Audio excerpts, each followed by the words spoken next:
Renouncing unwholesomeness, we strive to attain. Diligent in study, we develop right view. With great determination, we attain singleness of view. Diligent in practice, we perfect the paramitas. We rectify our lives, it's a Buddha's joy. Renouncing three root poisons, we embrace wisdom's light. Taking refuge with the wise, our compassion is perfected. Encountering specific matters, we understand the principles. Understanding principles, we apply them rightly to matters. We rectify our lives, it's the Dharma's work. Freezing to death, we do not scheme. Starving to death, we do not steal. Maligned in character, we hold our peace. We rectify our lives, this is the Sangha's work. Sadhu, sadhu, sadhu. It's a good chant to reflect on.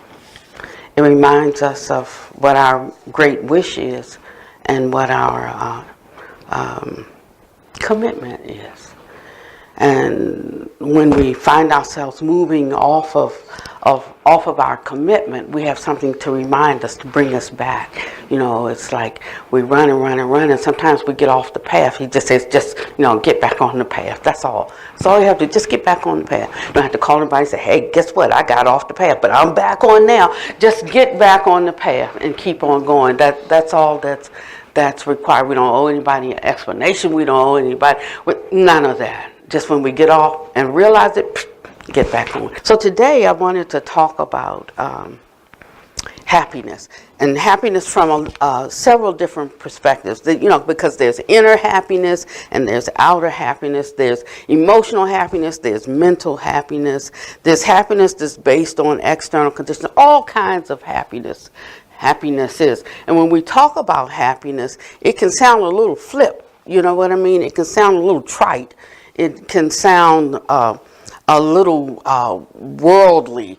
And so I want to make sure that we touch some of these different bases about what is happiness and what constitutes the kind of happiness that the Buddha was talking about and why it's important for us to contemplate happiness and the causes of happiness and to effect them, put them into effect in our lives. In that sense, it's good to have a speculative temperament where you're hatching up things at night, putting them into effect in the morning. Most of us think of things, but we just don't really put them into effect because it's hard to learn to swim in the middle of the ocean. When something is going on, that's not the learning moment, actually. That's the standing moment.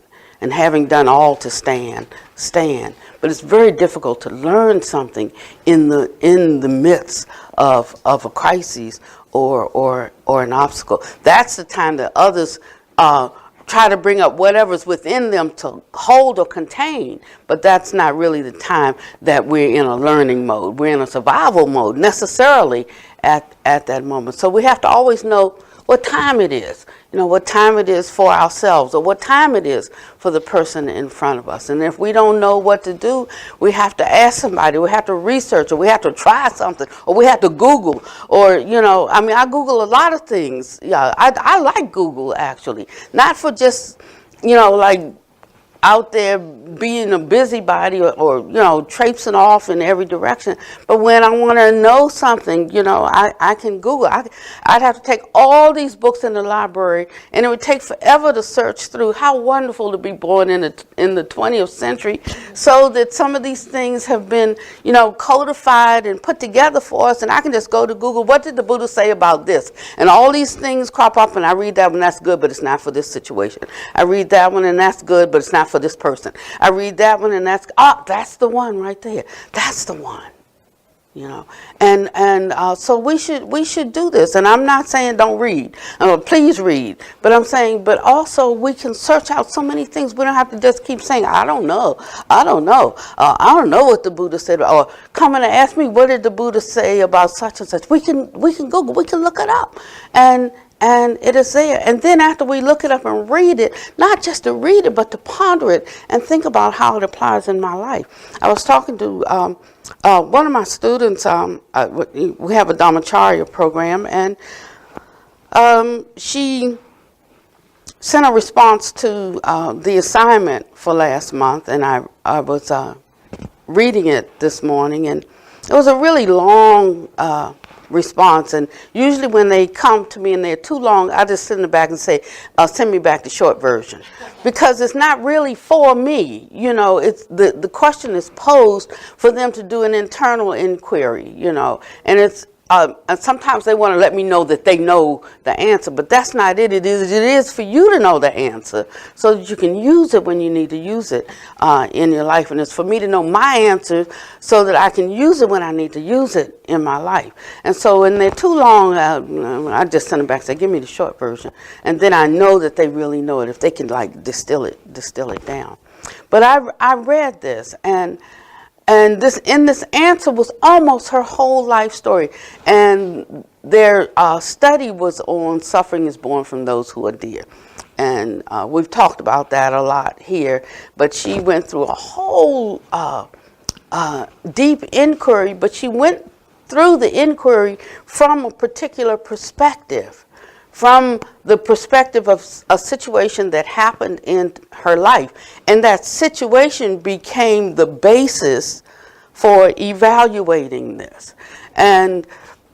And so I suggested to her to not let that one situation out of a kabillion people's experiences, not let that one be the determining factor of what is true, but it is just one of the possibilities of what could be true, or true because we decide it is true for us, and that the Buddha tries to help us to be more expanded in our capacity to know that I look at something this way because of my experiences and it's true for me, but it's not necessarily true for you.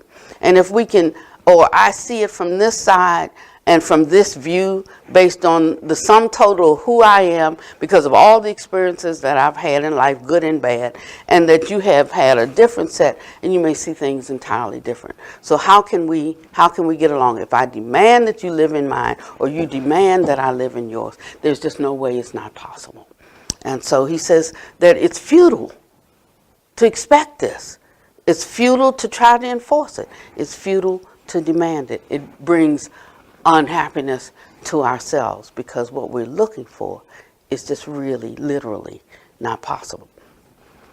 And so in the Dhamma, not the Dhammapada, I want to say that for a little later, but Shantideva, who was a monk in the 8th century, and he was he lived in Nalanda University, and that was a university formed by, we have like, I'm of this school, I'm of that school, I'm of, so I'm Zen, or I'm Theravada, or I'm Mahayana, I'm Vajrayana, I'm none of those, I'm Yoga, mind only school, and we start to lump our, put ourselves into groups, holding or clinging to one particular view, and in that way, even within Buddhism or within a study of the Dhamma, we eliminate all the suttas that were not written by our teachings in this particular lineage. All the rest are like, they're sort of okay, but they're not like these right here. These are the good ones. Those are marginal. And so we have all of these divisions instead of taking whatever is there and seeing what can we glean from it. What can we use? I'm of every tribe, because I don't care which group comes in. Yeah, like I'm holding fast to the wisdom in those teachings, regardless of which school they come out. And I learned that in Christianity. I mean, you don't have to keep starting over, and you can learn something from one place. When you go to the next place, you can like slide in. It's like transferring in school. Like if you're in the 3rd grade at ABC school and you go to DEF school, you don't go back to kindergarten. You just slide into whatever level, class you were in. And it can be the same way with us in spiritual development. We don't have to keep starting over. So I learned that in, in Christianity there were different focuses. Within charismatic, there was on the gifts of the Spirit, and they were on, and it was on the Word. So we were walking, talking Bibles, quote scripture. But when I was Baptist, like we didn't like learn the Bible verbatim like that, but we were given to hospitality. When I was a Lutheran, we were given to, we loved ritual and the ceremony and the singing of the liturgy, and so different ones excelled in different areas. But having touched all of them, it provided a fullness of the experience, of the outer experience. And there's an inner experience, and of course many people didn't have that. They only had the outer. So all they can go by is the outer. But when you have the outer and the inner, you see the finger and you see where the finger is pointing. So some people only saw the finger, and after a while the finger wasn't good enough, but they weren't able to penetrate where it was pointing. So then we moved to someplace else. But we hold fast to the things that we know, and we keep on growing from there. And so my text today comes from Vajrayana, comes from Mahayana, and it comes from Theravada. In Vietnam, there's a school of Buddhism that's called the Four Gratitudes, whatever that is in Vietnamese. It's called the Four Gratitudes. And the only thing that they do is practice gratitude. They're not learning the 4 this, the 6 that, the 14 the other, the 8 something. They just practice gratitude. And in practicing gratitude, the essence of all the other teachings open up to them and become manifest in their lives. They're grateful for everything. They're grateful for their ancestors, for their family, for their friends, for their teachers, for the earth, for the sky, for animals, for the food. No matter what comes, and even when something that is not good comes in their life, they're grateful that it wasn't worse. And when it's at its worst, they're grateful that they're still alive to live another day. Their whole practice is around gratitude. And they're some of the most lovely people because they've distilled all of that down to gratitude and appreciation for each other. And it is the essence of the teachings, because it puts one in a certain mind state that the wisdom that is beyond space and time, that's not locked into ordinary experience, can be revealed to them. So we think about the pragmatism of Buddhism and how we love that. That's why we come, because we're intelligent people. And so in our intelligentsia, we like it to be like reasonable, pragmatic, and we look for that. But the Buddha himself said you can't get this by reasoning alone. He says reasoning is a vehicle by which we can move towards understanding the truth. But in the end, you're even going to have to abandon reasoning, because that's not the end of it.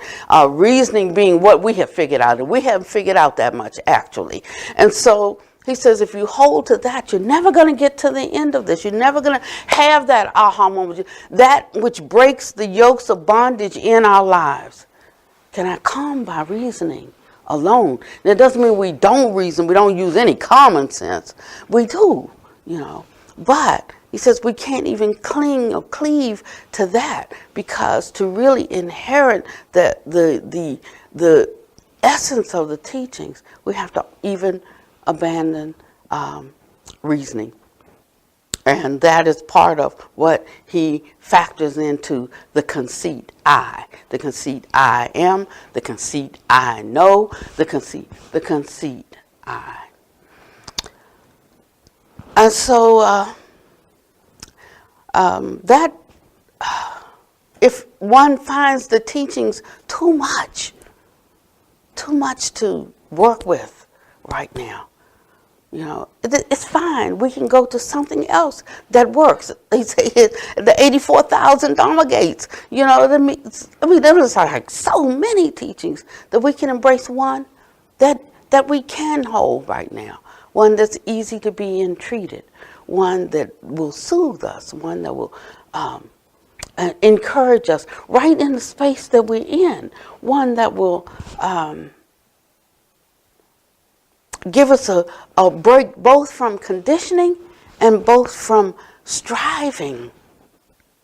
Because the kind of striving that he talks about is not born on the backs of our pushing and trying to ramrod something through.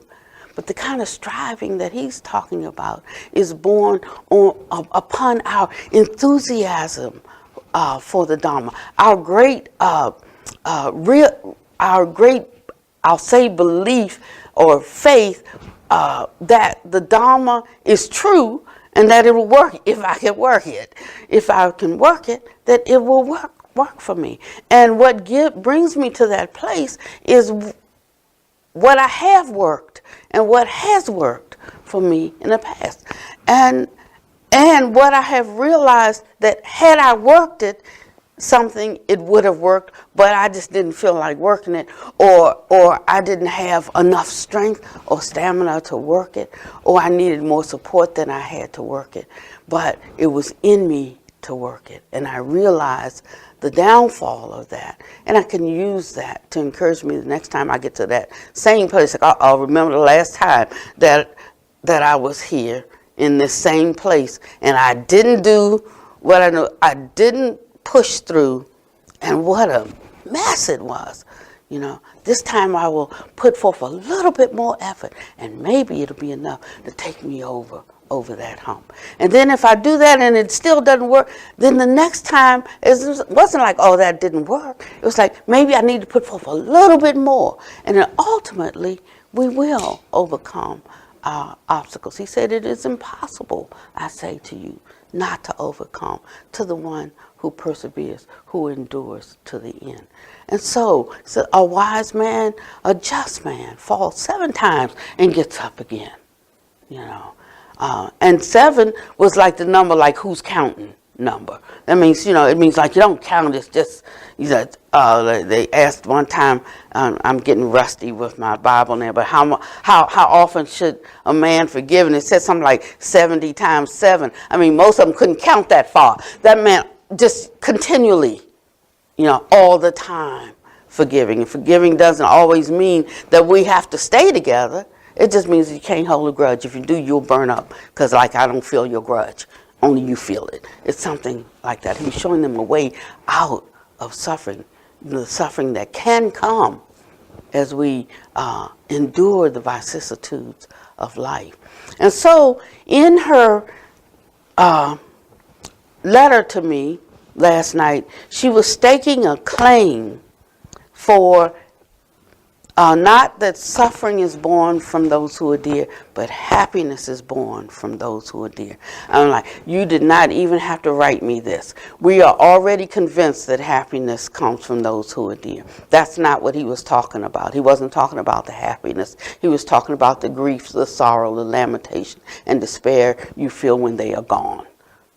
So you're looking in the wrong place about this because you want to tenaciously cling to your view about this. So here, I said, okay, you can. You don't even have to write me to tell me that. I have no problems with it. I don't mind, and neither did the Buddha. He was just saying, if you want to find more resources, more inner resources and reserves, he says, start framing your mind in this way to see these things. And then when that happens, it will be reasonable for you to recognize that there has to be the letting go, and it'll cause less pain. But if you want to stake a claim for maintaining the grief because of the deep love, go right ahead.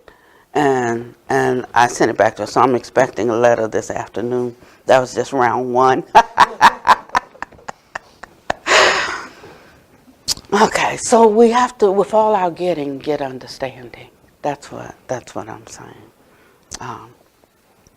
So also in Vietnam, there's this saying, and I was Googling, but I ran out of time because I wanted to, they have this translation software, like you can put in the words and they'll speak it back to you. So I wanted to be able to speak the Vietnamese to you today, but I was started running late and had to go. But so in the non-Vietnamese way that I'm saying it,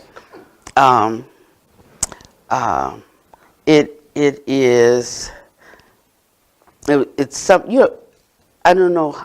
I've listened. That's a hard language for me, but it's something like three tuck doing. You know, it's like that, and I couldn't get it. But the three tuck means good enough, and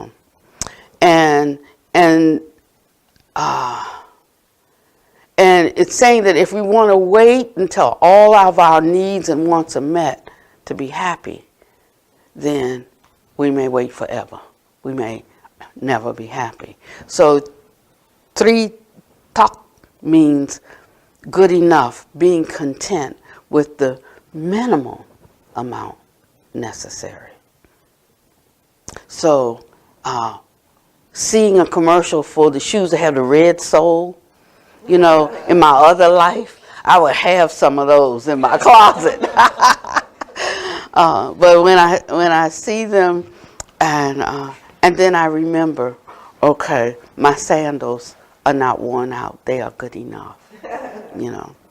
And these days, because I don't buy my own shoes, you all buy them for me. So I'll buy a $6 pair of stick your foot ins, and they're good enough, you know.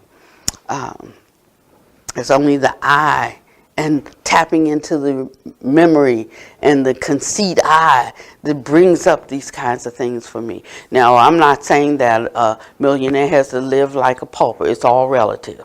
If you got $1 million, spend 900,000 of it. If you got 100, you know, then you might have to count your ducats a little, you know, and watch things a little closely. So that's not knocking people with means. It's a wonderful thing, you know. So, but he says just becoming content with what we have.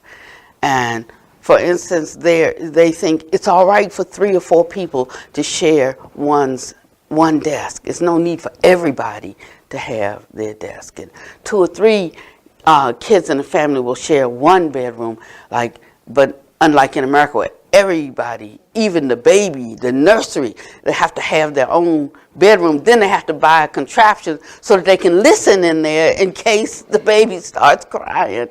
And so it's something like that.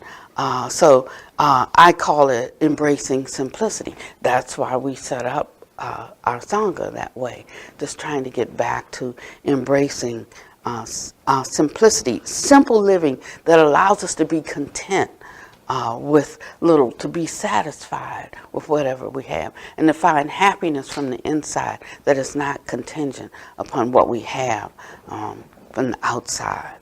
And so as long as we think that our lives are not good enough, you know, like materially, or in terms of friendships, or in terms of anything external, you know, we will not have happiness. But when we can say our lives are good enough, it's meeting a minimum, then contentment or happiness immediately appears. And this is the practice of contentment that's based on that school of the 4 gratitudes. And sometimes the happiness also deals with the state of our physical health, you know. So it's sometimes when I'm not feeling good, I totally understand why I don't feel good, because I don't do the things often that I need to do to feel good. You know, like if your pancreas doesn't work, you need to take insulin, you just shoot yourself and take it. You know, but sometimes I just don't feel like it. I don't feel like it for a day. I don't feel like it for a week. Sometimes I don't feel like it for a month, and I don't. But then when I start feeling so I feel badder, meaning feel worse than taking the needle, I just take the needle. You know, and I get back on it, bring it all back together, and then I feel good again, you know. But So I understand, you know, and it's nobody's fault but mine. And so I don't have a lot of grief around it, because I know that I'm making my choices, you know, day by day, and living long is not a big criteria for me. You know, living well is, and when I say living well, I don't mean necessarily health-wise, but but I mean in terms of the way that I think and the way that I act and the way that I hold circumstances and situations in life. Whether I do well with them or not, my mind is constantly on that. And that, for me, constitutes a life well lived, whether I make it to the top or not. So what is your purpose for living? What constitutes a life well lived for you? When you figure that out, then you'll govern yourself accordingly. So when I was in India last couple of weeks, and you know, we were talking about this school because most of the Dalits, and there's 300 million of them in India, but most of them drop out of school around the 5th grade because they really can't stand the public humiliation, and they just stop going to school, and that's all that's required is 5th grade. And they drop out because they have to sit on the floor while the other children sit in chairs. You know, they have to eat separate from the children of all the other castes, and they're denigrated in so many ways. And so we, the activists, want to build a school for the Dalit children in Tiruvannamalai that will accommodate.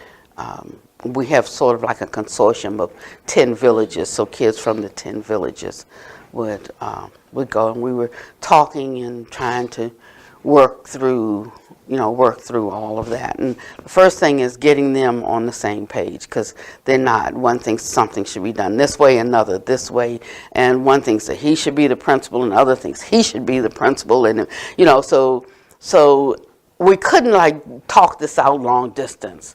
So Jean and I went there to sit down with them, get them in the same room for 6 or 7 or 8 days, and hammer everything out. And 2 or 3 would talk in a huddle, and then a couple over here in a huddle, and then they come back. But these 3 have one agenda, and these, you know, so they're like picking their allies. I'm like, you know what? I'm about to go to the airport. I'm going to go back, you know, because we're going to sit here. We're not going to have any sidebar conversations. We're going to talk what you told me. I'm telling everybody. And, you know, which was don't trust him because such and such. You know, so I just laid it all out. And we had to start all over again. But by the time we left, we were in a really, really good space. And since then, I've been getting emails. I'll get an email from this one, and he's adding a little bit of information. I'm like, did you send this to everybody? If you didn't, don't send it to me. I have now sent it to everybody. And just to kind of show them a different way that to do things, and that we have to all do it together. You know, the good, the bad, the ugly, we have to all do it together. And so, but they had a saying. Every day there was arguing all day long, but at the end of the day, we all went out to dinner, and we talked and we laughed, and they would say, "Come what may, Pannavati." They didn't know a lot of English, some of them, but all of them knew "come what may." And so I saw this text from Shanti Deva. It said, if there is a remedy when trouble strikes, what reason is there for despondency? And if there be no help for it, what's the point in being sad? Pannadipa speaks this one all the time, but he says something like, if there's a solution for the problem, why worry? And if there's no solution for the problem, what's the point of worrying? What good does worrying do? Something like that. But the next stanza says, so come what may, I will never harm my own happiness of mind. I know depression never brings me what I want. Rather, my virtue becomes warped and marred by it. Now you see, that took it right where if I was suffering, I could use it. No, because like if I'm suffering, like I'm not thinking about you at the minute. If I'm suffering, I'm thinking about I am suffering. No. And so it brings it right there and puts a salve right there. Say, okay, so you got to pay attention. You know, you're harming your own mind, Pannavati. You know, and the thoughts running through your mind right there, they're not going to bring you what you want. Actually, Pannavati, your virtue is going to be warped and scarred by it. Is that what you want? And so I have to think in that moment. Like even if I don't want any good for you right now, I still want good for me. That's the whole point. You know? So even when we're at our lowest, that's where reasoning comes in, if we will use it. And that's why he calls those whose minds become deranged, he calls them fools. Now, when we were reading a section in the Dharma Contemplation Thursday, and someone was speaking, and she said, like, when my husband gets like that, when he acts like well, I won't say that, and then she found a euphemism for the word fool. But the Buddha says, don't be scared of this stuff. Call it what it is. Because if I don't want to be that, but this is the definition of that, then the only thing I can do is change how I'm being. You know, don't give myself a word to soften it up, because that gives me an excuse for to continue in it. It justifies the I-making, you see. So he's teaching us how to dismantle the I-making and when to dismantle it. Not when the I is not being built, but when it is actually constructing itself. Right there is where we have to dismantle. And so I like that. Come what may, I'll never harm my own happiness of mind. Depression never brings me what I want. Rather, my virtue becomes warped and marred by it. So happiness then is not something that's ready-made. We can't go buy it in the store, take it off the shelf. It comes from our own actions. And those actions are based on our own thoughts. So we have to practice something. You know, it's not like if you take something away, you've got a vacuum there. But we take something away and we put something in its place. You know, sometimes we're trying to take, with all our might, we're trying to take something away, you know, but we don't put anything in its place. But we have to exchange. That's what transformation is about. It's about exchanging this for this.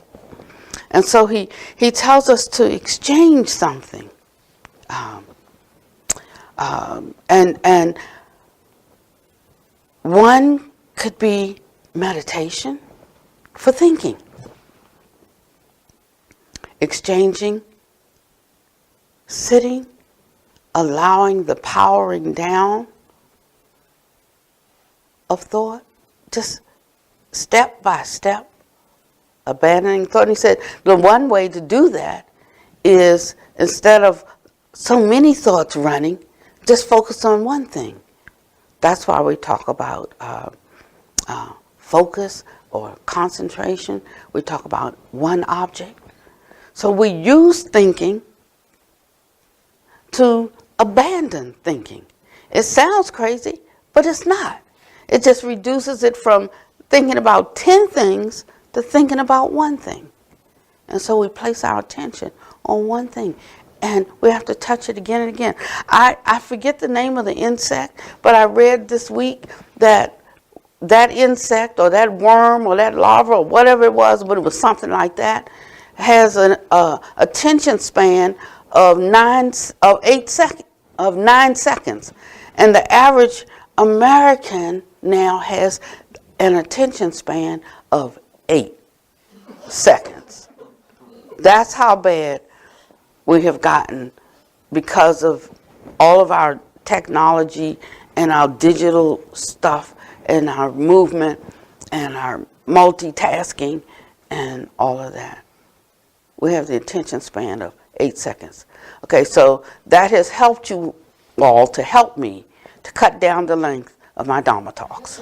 because, because, because for me, I'm from Pentecostal, all night, all right, but it's helped me to realize that the average person does not have that much of a capacity to stay with something that long. So that's think of meditation as that for right now. It's many things, but think of it as that. And as we turn our focus to one thing and just keep touching it and touching it, we are training the mind to stay where we put it, to stay with the thought that we want to have. Not the ones that are coming, but the one that we want to have. And then after a while, we will be able to just rest there. That's what meditation does for us. The other practice is reasoning. Through reasoning, we realize how harmful some actions that we take are. And when we have convinced ourselves how negative it is, we can know like it's negative, it's not so good, I shouldn't do that, but we have not convinced ourselves that we should not. And once we do, it becomes possible then to reduce that thing that besets us, or that emotion that besets us so easily. It become less in intensity, and less in duration, seeing it less as an option of action to whatever's showing up. And these things take time, but that's how it happens. And then the third is practice. That means that although we can practice patience on the pillow, like understanding the virtue of patience, and we can think about how, when that situation happened, this is how I should have handled it, like I could be, and all of that's real good because, but it's not happening now. And it takes a long time for that to catch up to the present moment. So our greatest effort has to be in the present moment when that's arising. Because when that strikes, when that match is lit, what rises simultaneously is the I making. That's where the I comes up. The I wasn't there in that issue until that thing was said, or that thing was done, or that thing was not said, or that thing was not done. And then suddenly there was an I who recognized that's not what I wanted to happen, or that's not, there's the I making. Before, that I who had that thought did not exist. And suddenly, that I comes into being. And right there is the point of our practice. It is the hardest thing to do, even when we know it's the best thing to do, because we're so used to I making. We've constantly understood that there is a personal self and there's the rest of y'all. And that it's my job to look out for me, and I look out for you too, to the extent that I like what you're doing. And so that's how we have always thought. Always. And he says you have to have a major paradigm shift to think in a different way. So those three areas in meditation, in reasoning, and in actual practice at the moment when something's happening. And if you can do that, little by little, you will see your progress. And the happiness will begin to grow inside, because that happiness is based on inner stability, not what's happening out there, but just how to remain stable in spite of what might be happening out there. He said, 1,000 candles can be lighted from a single candle, and yet the life of that candle will not be lessened. So happiness never decreases by sharing it. We are shaped by our thoughts. We become what we think. When the mind is pure, joy follows it naturally, like a shadow that never leaves. And that's in the Dhammapada. So we're always talking about taking responsibility for our actions. But the only way that we can take responsibility for our actions is to take responsibility for what we choose to think. Yeah. May you be well and happy and peaceful. May no harm come to you and no danger. And may you always be able to meet with the inevitable difficulties of life.